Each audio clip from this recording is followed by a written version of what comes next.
Are we good? Great. Hello, everyone. My name is Kaz, and I'm going to be talking about physical drive-by downloads. We're going to try to make everyone that tweaks their Android phone become very paranoid, which I'm sure is very many of you. All right, I'm Kaz. My street name is Kyle Osborn.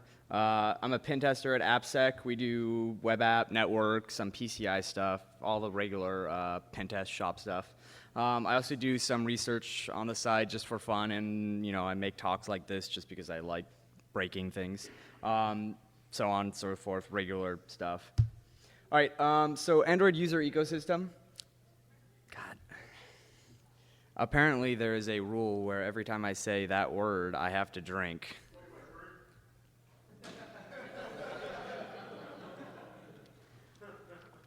Very funny.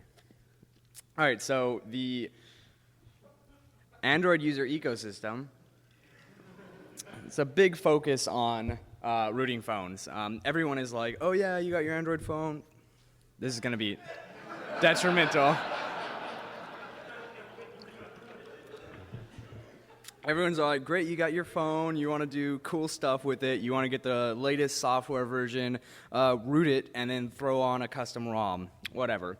Tons and tons of ROMs. Like, you go on XDA developers, and there's just ROMs for everything. There's like 50 different 4.1 Jelly Bean ROMs. They all do pretty much everything the same. Everybody just thinks they can build their own ROM and do their own little tiny tweaks. Everyone passes around APKs. No one does any of the code signing or checking on the APKs. Everyone's like, oh, hey, you need Google Wallet on your Verizon Android phone? I'm blaming you for ruining this talk. You need Wallet because Verizon doesn't allow it on Galaxy Nexus? Oh, well, just grab this wallet that I have downloaded and upload it to your phone and, give it all the permissions and all that. So it's just really bad practices in general. Like, nobody ever considers the fact that, oh yeah, the guy that's running CyanogenMod, maybe he's actually owning me. Like, I'm just downloading these ROMs from this guy. Maybe his actual ultimatum is like, oh, hey, look, I got thousands and hundreds of thousands of people to download my stuff. Now I also have a lot of credit cards and shit. But just bad practices in general. I did a small poll on a few websites on like Reddit and Twitter and whatever. This was most of these were from the Android subreddit. I'll drink after. So I made a few questions. Basically, like, are you rooted? Do you have ADB enabled? Do you have a custom ROM? Do you have a recovery partition installed? So recovery partition would be Clockwork Mod or TWRP, Team Win recovery partition. So of the people that answered, there were about 500. 70 of them said they were rooted. 56 of them said they had ADB enabled at the time of answering the questions. 76 don't disable custom ROMs, so they all have Clockwork Mod or something like that. Most of them don't use encryption. A bunch of them, 40% of them use slide to unlock, like just no password on their phone whatsoever. You just slide across and you have access to the phone. And then of that, 22% use gesture, which obviously, a bunch of if you look at it from the side, you can see this light reflecting off, and you can see the grease from their fingers, and you can kind of just guess it most of the time. And then 41% of them use security software, like antivirus or remote tracking and wiping, because they thought that was sufficient enough to protect them. So in general, it just doesn't really look all that great. So Android security. So security of this OS that is a mobile device. So there have been a number of exploits, browser exploits, individual application exploits. There have been API exploits. There's been people speaking about talking about how they can install an app with no permissions and they can still exfiltrate data and grab data that they shouldn't be able to access. Some kernel level exploits like Mempo Dipper, which somebody ported over to Droid, Mempo Droid, Zerg Rush, and Ginger Break, all widely available. And then, of course, there are vendors that decide that they want to add vulnerabilities to phones, like Samsung, which decided that, oh, hey, we should include keys, which has a root vulnerability because it's awesome. So it's very convenient. All right, so our goals. Nothing I'm talking about is incredibly amazing. I didn't write like really any exploits. I don't do binary analysis or writing overflows or whatever the hell you do when you do exploits. I just decided that I wanted to throw a bunch of stuff together and make it really easy. We really want the good stuff. I don't want to just install an app on your phone. I want your passwords on your phone. I want your text messages. I want your photos. I want everything I can get on your phone that I like. I want to be able to maintain persistence. I want to figure out, what is the best way to maintain persistence on your phone, whether it be dropping a kernel level rootkit or just dropping an evil APK. Doesn't matter to me. I just want that. And I want to do this all very fast. I want to do this while you're at the bar, you leave your phone on the table because you have to go take a piss, and you walk away for 2 minutes. I want to be able to take your phone, plug it, and own it in like a minute before you walk back. And nothing here that I'm talking about is going to be like there's no new exploits here. It's just a compilation of awesome things that I decided that were awesome. All right, and on top of all, we want to get past this. You all recognize this, I'm sure? No. Where have you been? It's 2012. All right, so physical access. Some of the slides are above the black line. Sorry about that. They look crap. So physical access, if you have a phone and you have it, we'll just look at a computer. If you have a computer, we all encrypt our computers. A lot of us have BIOS passwords or whatever. A lot of our media has external bootloaders or whatever. So on Android devices, you have the secure bootloader, which is basically, and it's not across all devices. So the secure bootloader, I'm going to use the Galaxy Nexus and the Nexus 7 as an example because I have both those devices. So when you get the phone, if you actually boot it up, you don't see a little unlock sign on the bottom. As soon as you unlock your bootloader, you get a little unlock sign. Basically what that indicates is that the bootloader won't let you write data to the partitions or boot from a over the wire or anything.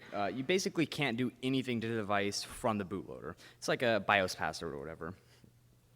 Stock recovery partition. The stock recovery partition on the Galaxy Nexus and Nexus 7 and a few of the other devices, they facilitate, they basically have like a basic init RAM FS and a few other basic things on there. They facilitate encrypting your device and doing all that and updating your device and doing all that because you need to have something that you can boot into to modify the file system of the main partition. And those are, I don't know if they're, I guess there could be an exploit there, but if they are stock, you can't interact with them, and it's not a big deal. And then encryption. So up until, I think it was like later in 3.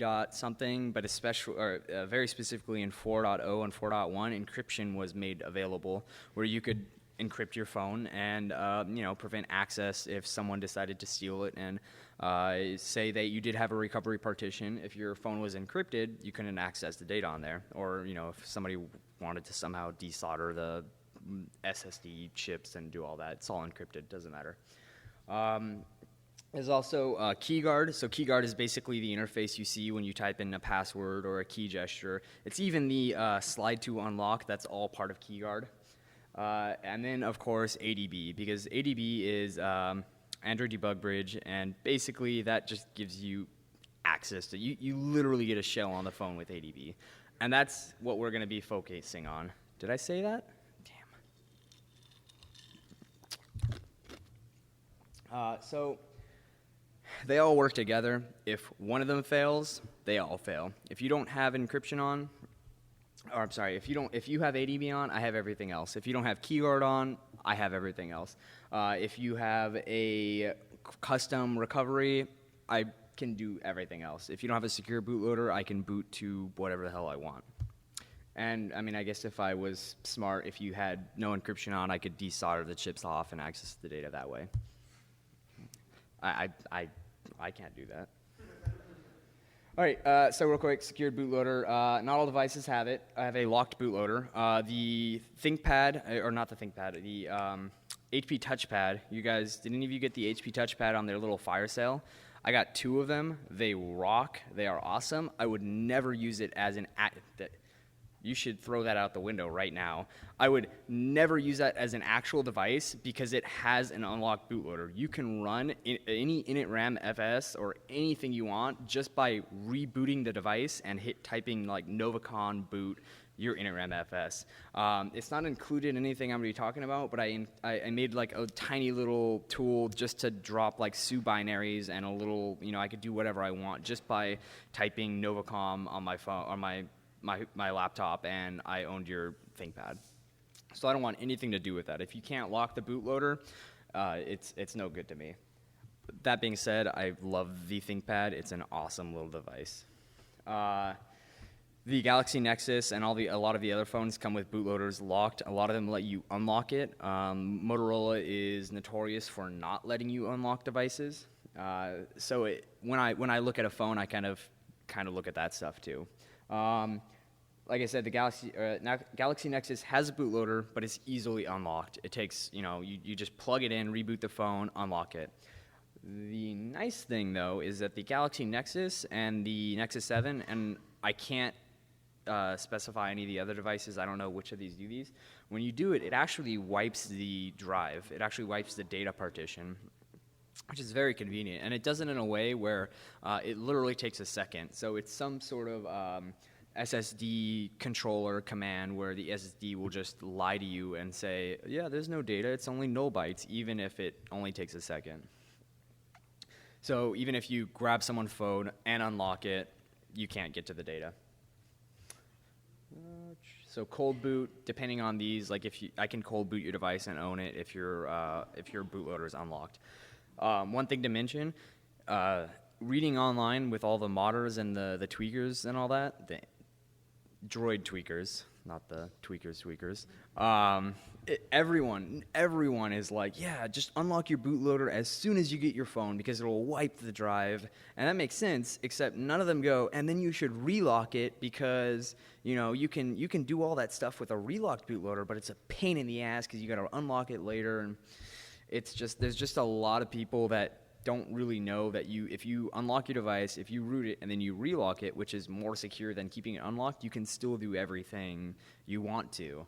But the general idea that everybody spreads is keep your device unlocked, and it's just a bad idea. Stock recovery partition, system management, encrypting the device, applying updates, no big deal. Encryption to prevent access, secure drive when unbooted, but as soon as you boot, obviously your drive is mounted, and if I gain access some other way, I have access to all that data. It uses the PIN and password of KeyGuard, so if your password is 123, the password to unencrypt your drive is 123. So KeyGuard, real quick. KeyGuard basically has a few different options: swipe to unlock, face unlock in the more recent versions, pattern to unlock, PIN and password. PIN and password are only UI elements. There's no difference whatsoever when it's actually written in the device. They're stored in the same way.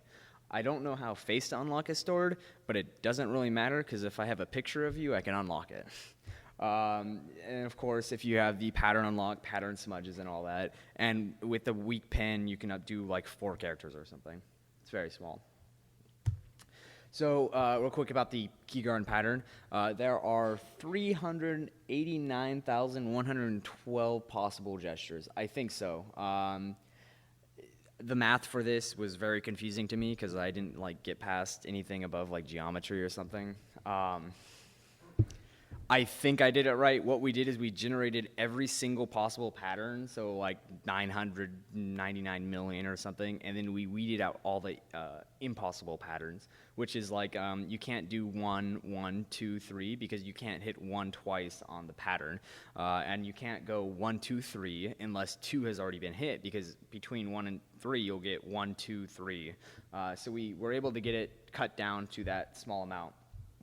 It stores the hash in data system, which is actually only readable by the system user and root.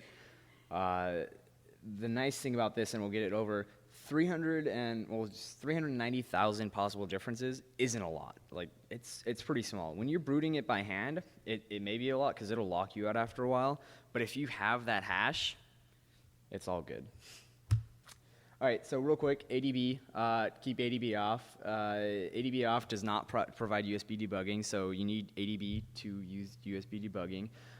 You can't connect to the NTP client or server on the phone when the phone is locked, and you can't disable lock screen and access data if ADB is off.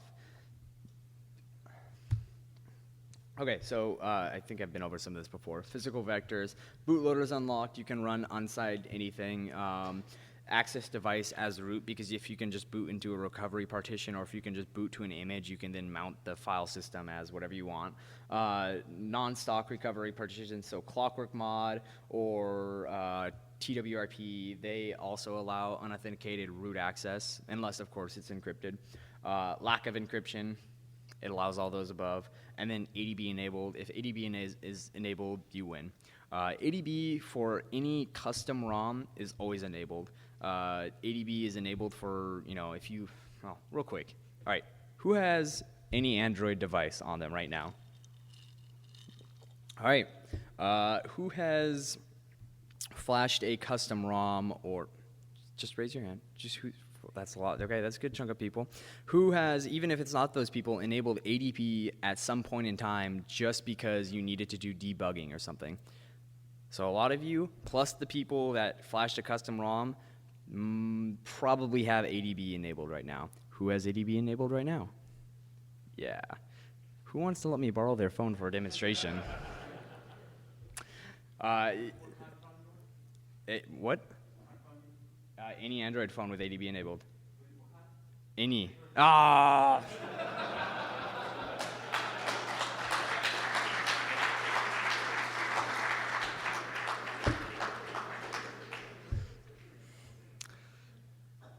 I'm going to get you faster.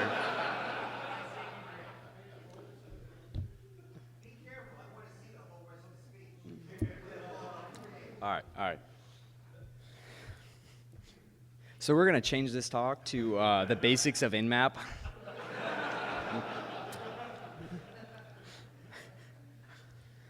All right. Anyway, it's not all about the phone. We're not, your text messages are great, your pictures are great, there may be some fun stuff in your browser history, but we really want more. We want your passwords, we want your session tokens, we want all the things. And oh yeah, it also includes Google accounts. We want to take over your Google account. I want to be able to plug my phone into your device and 30 seconds later have your Google account. It's possible. All right. Oh, what the hell? Scenarios. So we're going to go over a quick little walkthrough. This is really hard to organize, so I apologize if it seems kind of scattered because there are just so many different random things and mixtures. All right, so unlocked bootloader. So assume you have a phone that has an unlocked bootloader or a tablet that has an unlocked bootloader, and you have it for an hour. If your bootloader is unlocked, I can pretty much just run whatever I want. I can boot over Flash. I can do all that. However, depending on the device, I generally don't want to unlock your bootloader because it could wipe your phone, and that's no good for me, and it makes it very obvious that someone fucked with your phone. That's no fun. All right. Customer. Ooh. Autocorrect fail, I think, or me fail. Custom recovery. So if I have your phone for an hour, and I could even do it for 5 minutes. It's pretty simple. You just boot to the custom recovery. Most of the custom recovery, at least the ones I've seen, all have ADB enabled, so it makes it even easier to interface with them. Or I could drop on a zip file that is an update zip that drops on a rootkit onto your main system partition. Then they all provide root because they need that access to update your phone. All right, now speed hacks. Prerequisites. This thing is awesome. This is a micro USB on-the-go cable. Even more awesome is this thing right here. So I did a small segment on Hack 5 that came out like 2 weeks ago, and Darren decided that the USB OTG cable here is annoying because you got to have this cable, and then you have to have another cable, and then you have to have them plugged in, and you have to make sure it all works again. It's just a pain. Like, I don't want to lose stuff. So he went out and he decided to order these little things custom made from China. And it is effectively an OTG cable, micro OTG, so the attacker is on the red side, the victim is on the black side. You just plug it in, acts as an OTG cable, works beautifully. It's awesome. I'll also be throwing some of these out a little bit later, so watch your eyes. So I developed an application, more or less developed. It's just a bunch of shell scripts, interactive, called P2P ADB, phone-to-phone ADB. So the concept here was basically take all that cool stuff that I talked about earlier, all the attack vectors, combine them into one, and then not only that, make it as portable and easy and accessible as possible. So I just wanted to take a phone, be able to preload some application on it, grab one of these cables, have it plugged in, walk up to someone and wait till they, walk away or whatever, plug my phone in and do a bunch of cool stuff. So that's what we're going to be talking about now. So the sauce, phone-to-phone ADB, bunch of quick hit ADB scripts. I have a bunch of other stuff that I've added, but the real quick rundown is that I have a bunch of stuff that'll steal specific data directories, so it'll steal a bunch of your data. I can just steal all of your data directories. A bunch of them have like keys in there, so your Twitter key might be in there. You might have saved passwords. All your browser history is going to be in there. Just really easy, do that. And a lot of these vary very heavily on whether or not your phone is rooted. If your phone is rooted, I can access anything under /data/data, which is where your app's data is stored. If I'm not root, I'm going to default to SD card /Android/data because some of the apps store data under there. That was a small drink. Either way, I can grab your camera photos and all that. Steal Google Auth tokens. This is what we really want to do. I want your text messages, I want all that other stuff, like I said, but I really just want to own your Google account completely. If you're root, it's incredibly easy, because if you're root, you can just grab the database file and suddenly you own their account. If you're not root, there are a few options, and we'll go over that. If you're root, you can steal their WA config or WPA supplicant config file and all that sort of stuff and their keys, so you have all their passwords for all their Wi-Fi networks. And then even if you're not root, you can disable KeyGuard completely. Just click, now I have unlimited access to your device from the touch interface. And then you can install custom APKs also. So if you want to install something like Cerberus or however you pronounce it, which is a remote tracking and all that sort of stuff, which is meant for if you lose your phone, you can just hit a button in a web browser and track it. You can also access all sorts of fun stuff. And because I'm installing the APK myself, I don't care if it has hundreds of permissions that it shouldn't have. I'll just give it access to everything. That way, I later can access that data without prompting you. And then there's a few more, like I would like to, I haven't done this yet, but like auto-configure a proxy, because I think it'd be awesome if I just pop on an SSL or a CA cert, auto-configure a proxy or a VPN, and then just start man-in-the-middling all your traffic. Fun stuff. So P2P ADB right now, there's a detection of root. So if you plug it in, it'll be like, oh, hey, this guy's rooted. Oh, hey, this guy isn't root. Auto root, maybe these slides are a little bit old. For Android devices 4.0 and 4.1, there was a bug recently that came out that allows you to root any 4.0 and 4.1 Android device.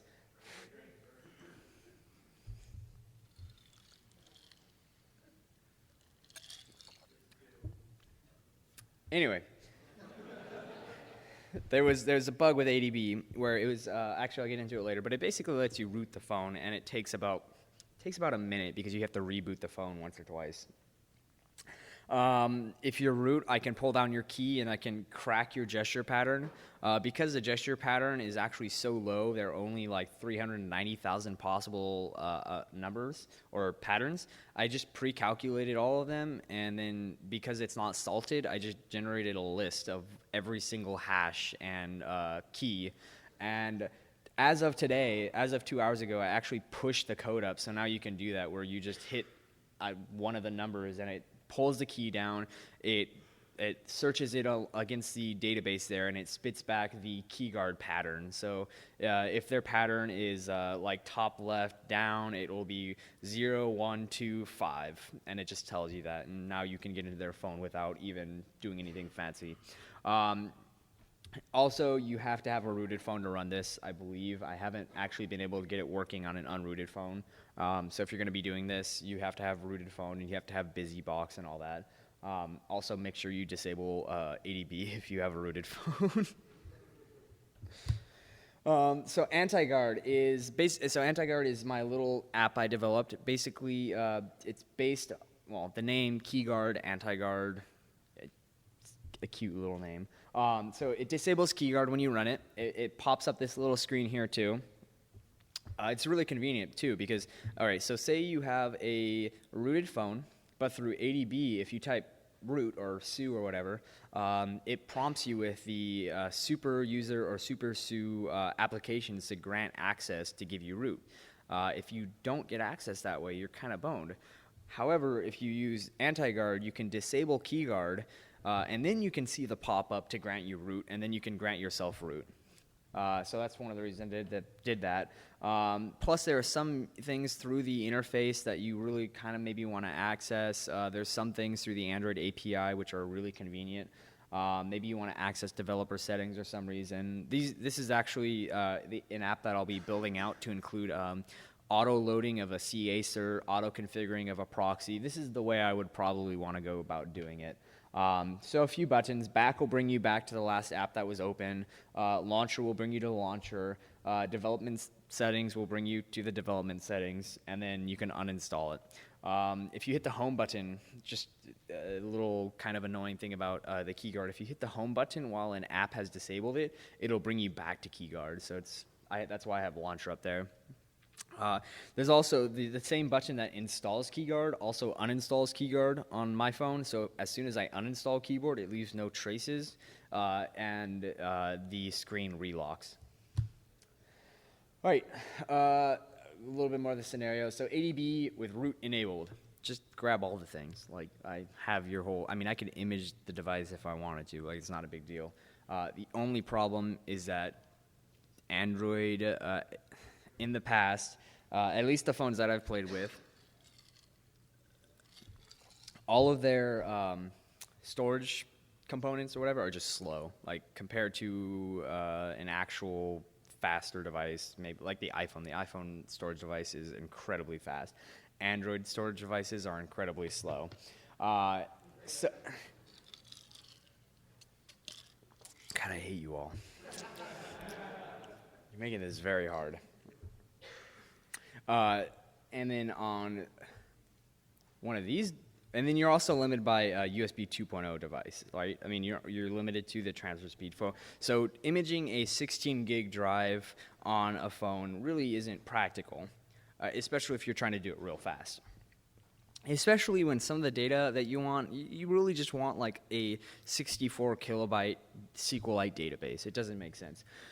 So I basically just want to grab application data, browser passwords, emails, text messages, whatever, system data, including Wi-Fi passwords, system password hash to crack. With the gesture passwords or the gesture interface, it's stored as a SHA-256 sum, I think, or a SHA something sum. So it's literally, it starts from 0. So if it's 0, 1, 2, 5, it takes those in bytes. So hex, null byte, hex 01, hex 02, hex 05, and SHA-150, whatever, sums it. And then that's why I can build up the lookup table. The PIN number, or the PIN and the password both are hashed, or both are salted along and hashed. So it's it's a little bit more infeasible to crack it, especially if you're trying to do it right there and then. It doesn't really make sense to do. But you can pull it down for offline cracking and all that.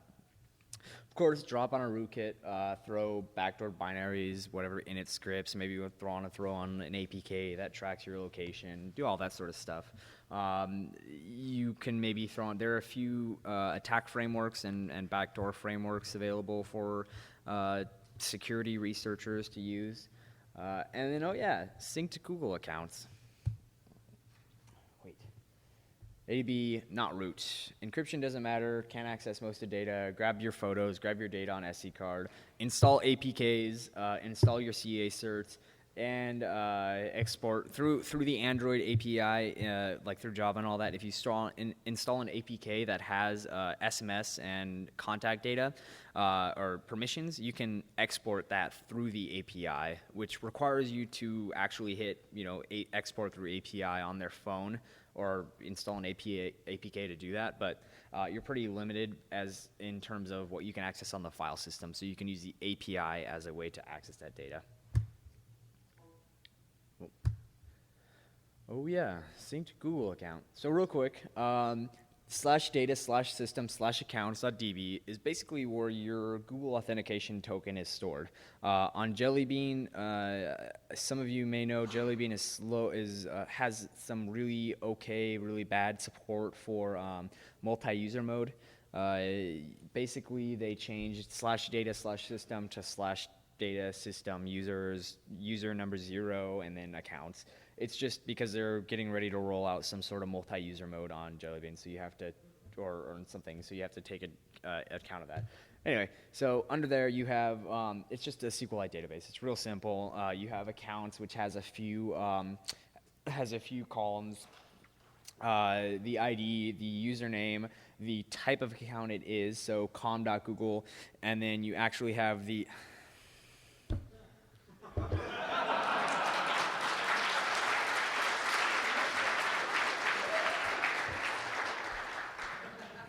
These demos are going to be hard.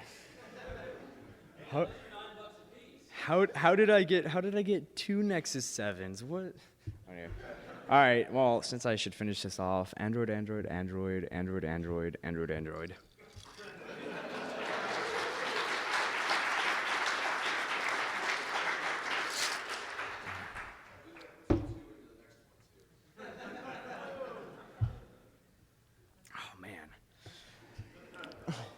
I had a beer right before this talk to relax a little bit.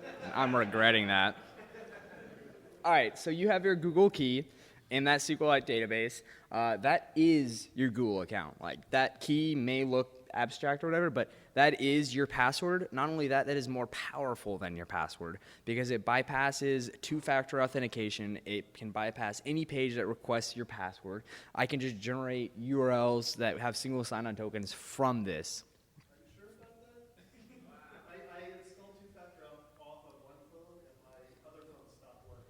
As soon as you enable two-factor, it disables all tokens. If you disable two-factor, all tokens are just disabled. If you change your password, all tokens. So I mean, it's more volatile than your password, but it's more powerful than your password. You had a question? Yeah. Can you only use the key from Android devices? I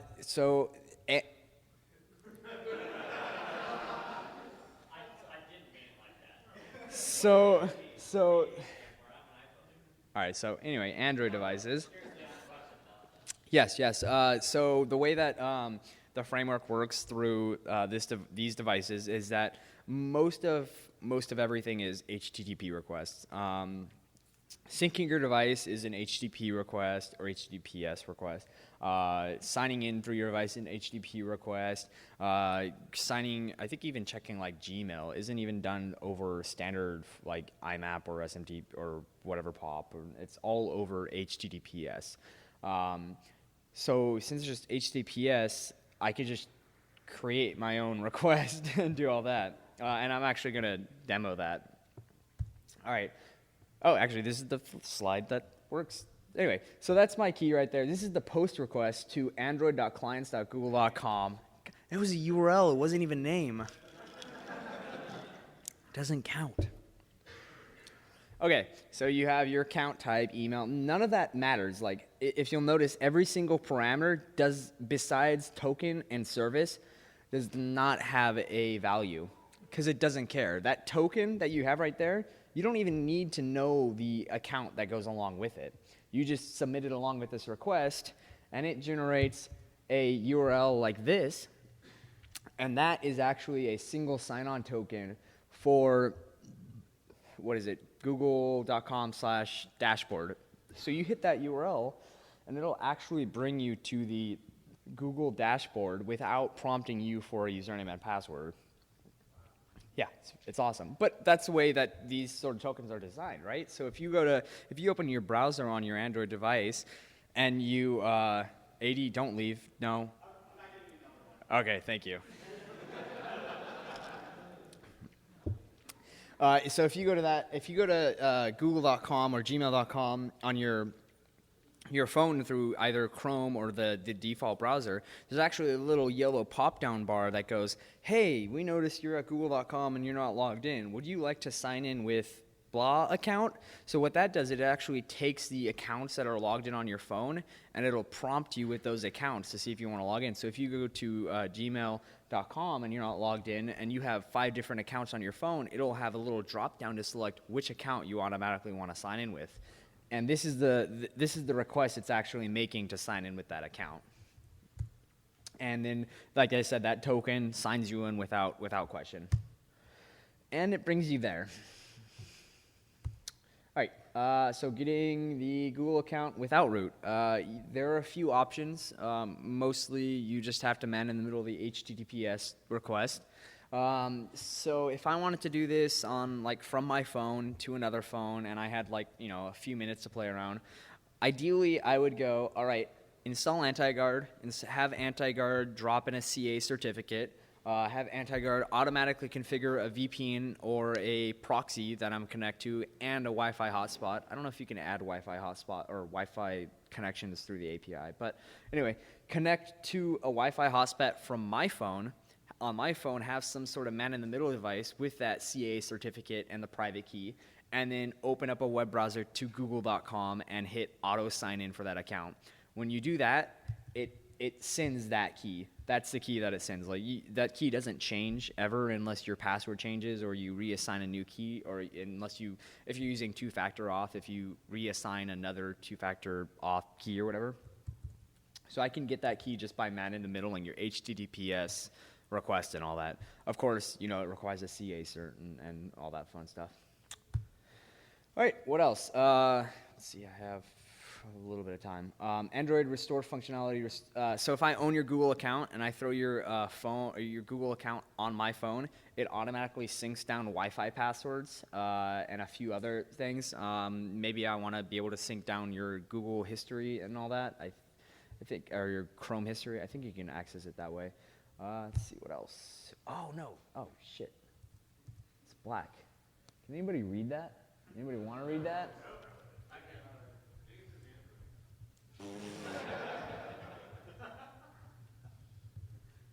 Oh, that's probably an important slide. So let me change the color real quick.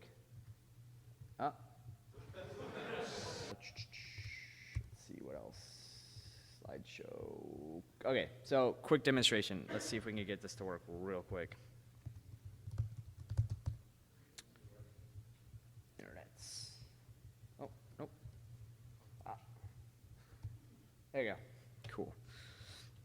All right, I'm not going to do this from my phone just because, well, that would take extra setup and we only have a few minutes left. So we're going to do this from wait, I'm the last talk of the night, aren't I? Oh shit, we can take all night. We got all night long. I hope you guys have nothing planned. All right. Oh, hello everyone. All right, there's my Nexus 7 right there. By the way, I love the Nexus 7. If you get one, you should play with it because it's awesome. Or you should get one. Anyway, so you have the Nexus 7. I'm going to go ahead and not maximize that. I'm going to bring up a terminal over here.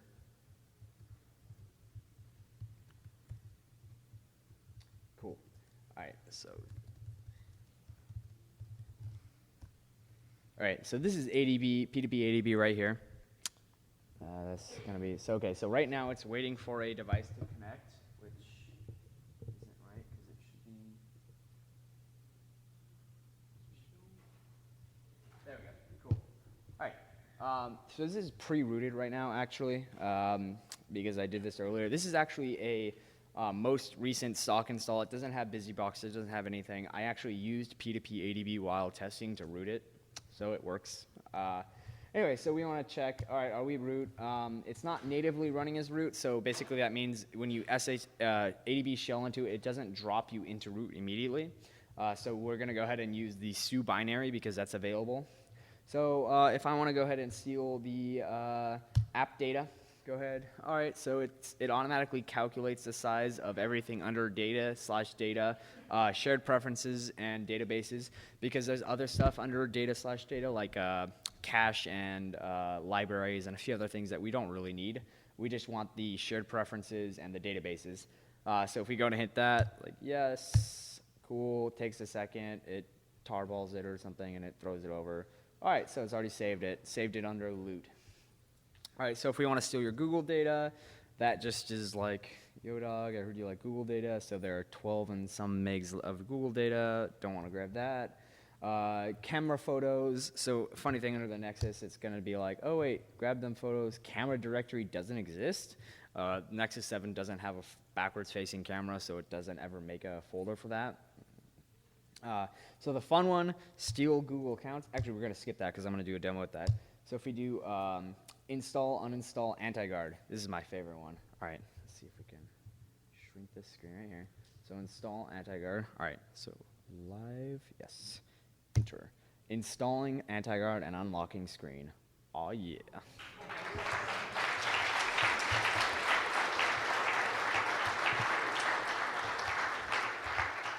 All right.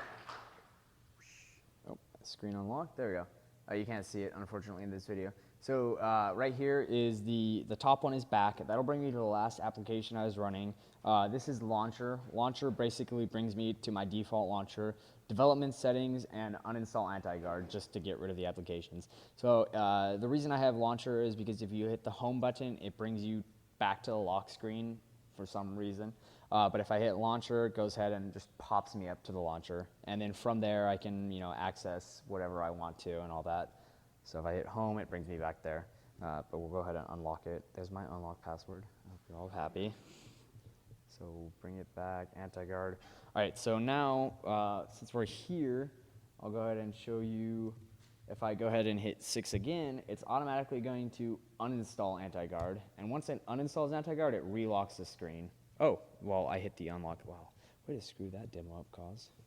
All right, 6 again. So 6 to unlock. 6 to relock, because once the application is uninstalled, it loses its grasp on the API or however that works. All right, so if we want to root it real quick, for the time being, if you want to stick down there or stick around after maybe I'll go over that real quick, because it just uses a race condition. It takes about a minute. It reboots the phone, or it writes to a system protected file via a race condition and all that. It's all available online. So guess, this is my favorite actually because I just coded this today. So get the pattern unlock. So we go and get pattern unlock. Oh shit. Sorry, the cable for the Nexus 7 is ridiculously long. Like sorry, not the cable. The header is longer than most because of the whole little bezel thing. So it doesn't work sometimes if you jiggle it wrong. There we go. So 8. There. So the gesture is 0, 1, 2, 5. And of course, if I go ahead and do 0, 1, 2, 5, it unlocks the phone or the device. It's just a hash of the bytes or whatever that you're doing with. All right, so we have, how much time do we have? All right, we have like a minute left. All right, let's see if we can do this real quick, because I forgot to enable my Wi-Fi hotspot and connect to the internet. Ooh.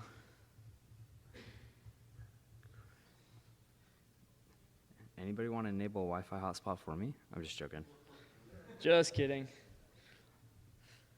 All right, so as soon as that enables and we connect, I'll go ahead and connect to that. But for the time being, okay, so we got this.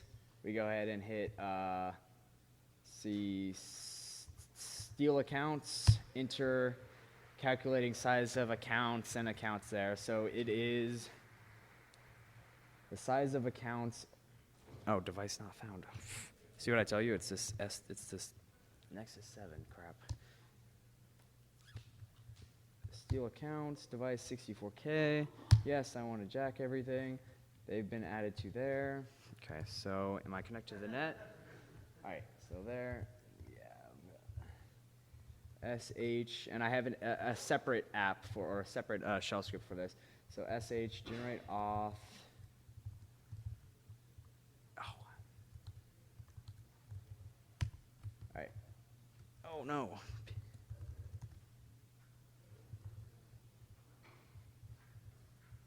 Apparently I'm not connected to the internet, so I apologize. Oh, wow. 4G is failing me right now. Basically, if you do generate... I'm a computer. Who texted me? 80. It was dual core. What a dick. Anyway, so this is a really basic command. If you do this and you go through all the process, it basically just brings you, it sends the same request to the account, Android account client, whatever, google.com, does all that, and it responds with that screen. I'm really disappointed that CDMA is failing me right now. There we go. All right, so generate tar filing. So there is my tar file for the app. So I go and copy that, and I'm gonna open up a web browser right here. All right. So open up an incognito tab. So incognito, copy that URL over, go ahead and hit enter, and cannot connect. I had a proxy enabled. It's okay. Yeah. There we go. Should automatically, and there we go, google.com/dashboard. There you go.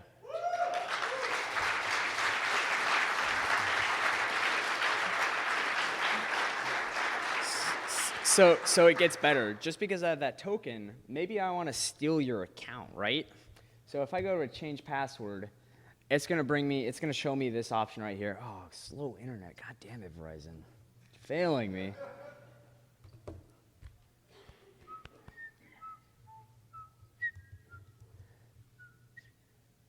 Android. There we go. All right, so of course it's going to ask me for my current password. But I don't know my current password because I just stole that token, right? Damn, that sucks. Man, what am I going to do? So we go on, am I incognito again? Oh, there we go. So we go back. We're here. Well, shit. Where is it at? Recovery. Well, let's change the recovery information if I can figure out how to do that on this page. Account. Anybody notice the name? Cool Guy Cause? Yeah. Anyway. That is my real name. Anyway, so account recovery options. This is a fun URL. Great. So mobile phone. I don't have a phone enabled. Email address. I can recover it via that email address, but I don't have access there. Oh, security questions. Man.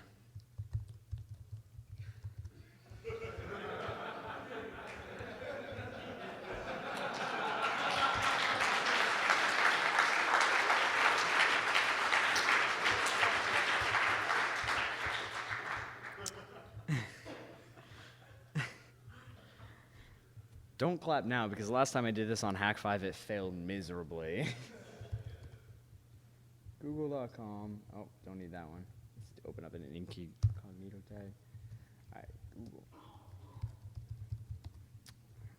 All right, so sign in. What was my email account again? Cool Guy Cause.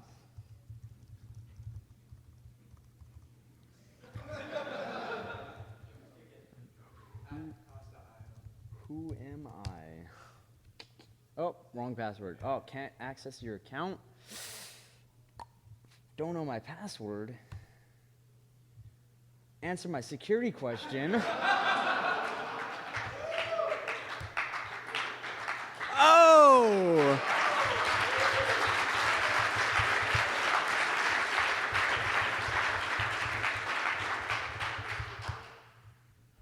Yeah. Anyway, so it's fun stuff. What? Shit.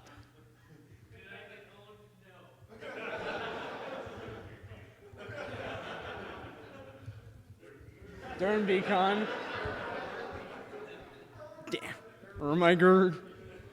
Anyway. Yeah, so that's a lot of fun. I'm gonna finish up my slides real quick because I'm over time already. Okay, demonstration. Lots of things went well. Other attack vectors.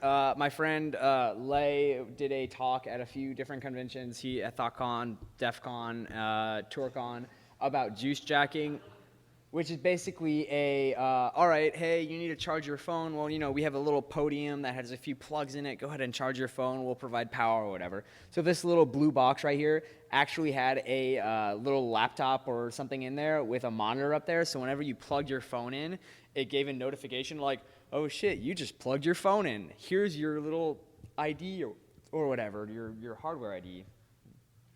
So that could easily be, you could throw P2P ADB inside of that. Other attack vectors. Hell, Android devices are getting small these days, and they are requiring little power. So why don't I just throw something that's that small into, add a little battery in there and be like, hey, buddy, your phone is dying. You want to charge your phone? Another one is, who likes video games? Who hates playing video games, especially emulators with touchscreens? Well, Android provides the support to... God, I was on my way to grab it. I'm just going to hold on to it. Android provides USB OTG support, like what we're taking advantage of. But it also has support for game controllers in some instances. So why don't I just build like a PS3 controller and Xbox controller with my payloaded Android device inside of that and be like, oh, hey, plug this in so you can play Super Mario and you don't have to use touchscreen. Did I say that? Yes. Man, you guys are relentless. All right, so future goals. I want to expand anti-guard a little bit. I don't know Java at all, so anything I write there is kind of like painful. As from what I know Java is. Auto install CA certs, configure proxies and VPNs and all that. And then of course like drop rootkits, because I don't have any of that enabled. I don't want to design the wheel or whatever. I want to take someone's already designed rootkit, payload, whatever, Android stuff, and automatically drop that stuff on there. And of course it's really easy just to make like some binary stuff that calls back or whatever, no big deal. So when I posted my stuff online, some guy that goes by Cornholio on Twitter, that's a zero. I suggest you all follow him because he's cool. Cornholio threw together a native Android app that basically takes some of the features of what I'm doing. Damn it. And just rolls off the tongue. Basically, a little app that has a bunch of these features. He hasn't updated it, so it doesn't have everything, but it grabs data, it grabs some other stuff. It doesn't install anti-guard, but it has a few things over there. It is open source, and it's really easy if you just want a point-and-click sort of interface. So mitigation. Stop tweaking your shit. Just deal with it. If you don't like it, whatever. But just kidding, that'll never happen. Oh. Get out.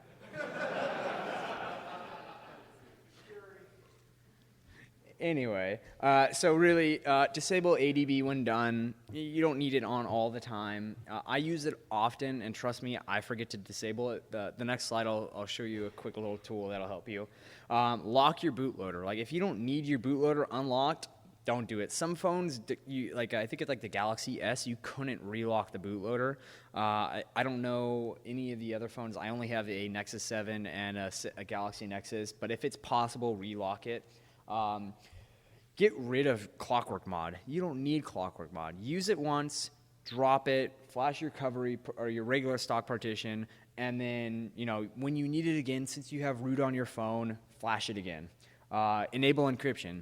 I mean, it makes the device slow as hell in some cases, and it takes like 20 minutes to boot up, but enable encryption. Like, I do it on my PC. There's no reason that I shouldn't do it on my phone, which, as I demonstrated, has my Google account. Just enable it if you have the option. Unfortunately, for older phones, it may not be an option. And glue your phone to your hand. That way you never forget it on the table when you go take a pee, or you always have it with you. Worked for her, right? All right, and then some mitigation stuff. So the guy who wrote maintains the BusyBox package for Android got... Fuck you. He got whiff was what I was doing. He got tagged in a post on Google Plus that we were talking about, and he's like, "Oh shit, oh man, that sucks. I never even realized. Oh man, you've made me all paranoid." So literally 24 hours later, he responded and he's all like, "Hey man, I wrote an app for this." So ADBD secure. Basically, when you turn your screen off, it locks the phone, or it locks ADB. It disables ADB. When you unlock your phone, it re-enables ADB. So this means that if I have your phone and you have ADB enabled, but you have ADBD secure or set up and running, if I don't know your password, I can't get into ADBD. So it's set, and it requires root and all that, but it works. It's genius, and it's open source, so it's cool. All right, quick little notes. Go break shit with that. That'd be really cool. P2P ADB has been thrown up on GitHub. Unfortunately, it's really hard to see, but if you go to cause.io, it shows there's a link to my GitHub, which is /k/osborn/p2p-adb. All the code's on there. It's literally just a bunch of shell scripts. There are a few binaries up there, and I do that for compatibility with stock phones, because stock phones don't have BusyBox, and some of the tools I need use BusyBox. And there are a few other things up there. It's a lot of fun. Go break stuff, and I have cables that I'm going to start throwing at people right now. So.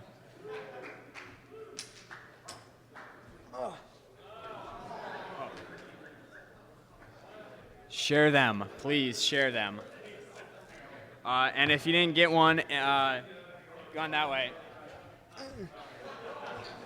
Okay, I'm going to stop throwing them. Just come walk up to me and grab some.